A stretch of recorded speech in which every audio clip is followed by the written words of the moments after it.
Following on from our previous video, we got to this stage here where we've established our region. We've established our region. We are integrating over this region. So now we need to convert from Cartesian into polar.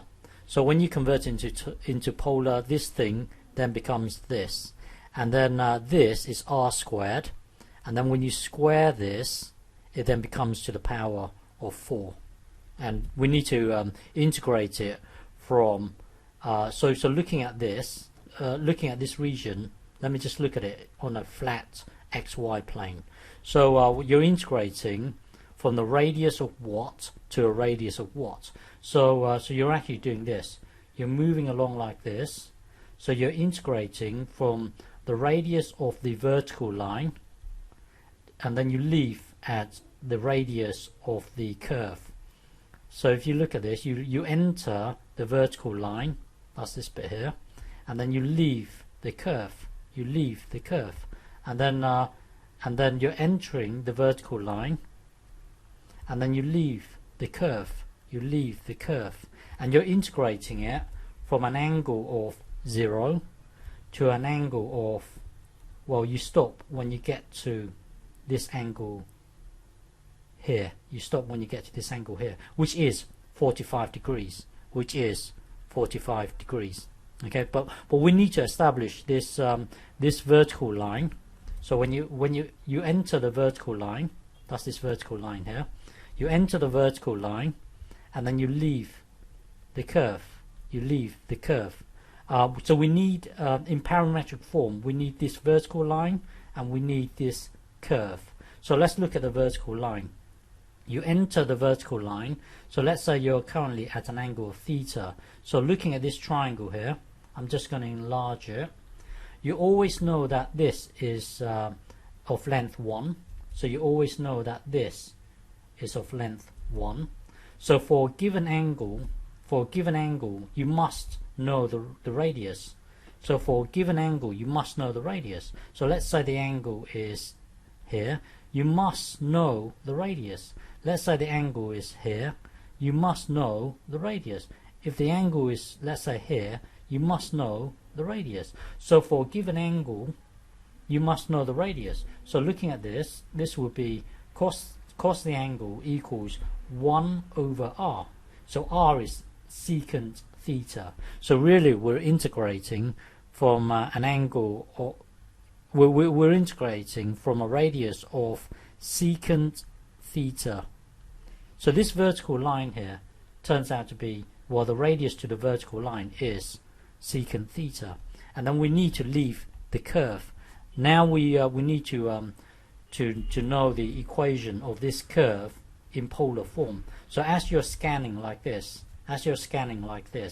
what is this radius here for a given angle? So you're moving along like this. So now for this given angle here, what is this this radius? So to understand that, let's look at our equation here for this circle. So the equation for that circle that has been shifted across by 1, radius of 1, we look at this circle here and then translate that into polar. So hang on. So so multiply this out. That will then give us this thing here. So this is really r squared, and this would be r cos theta, and then factorize out the r. That will then give us this. So either this is 0 or this is 0. So let's ignore the case where r equals 0 and just look at this bit here. Well, when this is 0, well, r is basically this. So the equation for that circle is 2 cos theta. So the equation for this circle here in polar form would be 2 cos theta. So really, back to here, we're scanning like this. We enter the vertical line at secant theta, and then we leave the curve. We leave at the curve. The curve happens to be 2 cos theta, and then from 0 to 45 degrees. So we are now currently here, and when you tidy this up, that becomes, hang on, that becomes 1 over r to 1 over r to the power 3. So this thing here becomes 1 over r to the power of 3. So now it's just a matter of integrating this. So when you integrate this, it will become negative 2 over r squared. So that becomes this from secant to 2 cos, from secant to 2 cos theta. Okay, so now hang on.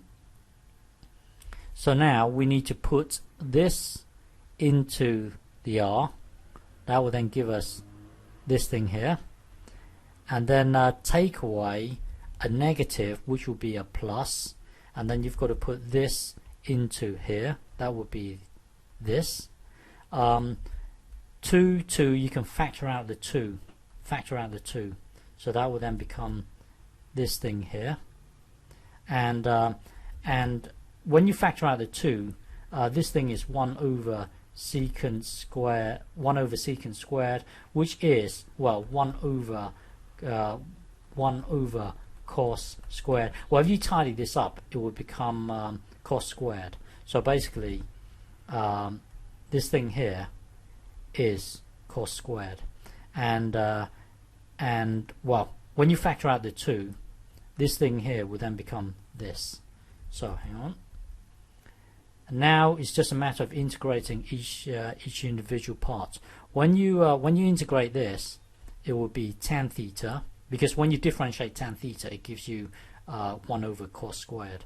And when you integrate this, it will give you this thing here. And we've already done this from calculus 2. So when you integrate cos squared, it gives you this thing here. So when you integrate this, it will give you this, from 0 to 45 degrees. From 0 to 45 degrees. And then it's hang on. And then when you put this into here, tan or 45 degrees. So imagine a triangle with 45 degrees. Tan 45 degrees is really 1 over 1, which is 1. This thing here is 1. 1 times this thing will be this. And when you put this into here, this block here, hang on, let's look at this block. Sine 2 times pi over 4, and then you've got over 4 down here, over 4. But the thing is, this is really sine of the 2 gets multiplied to the top, so that would be pi over 2 over 4. Well, sine pi is here, pi over 2 would be 1, so blah blah blah. This thing here would then become whatever. Overall, the answer would be pi over 4. Okay.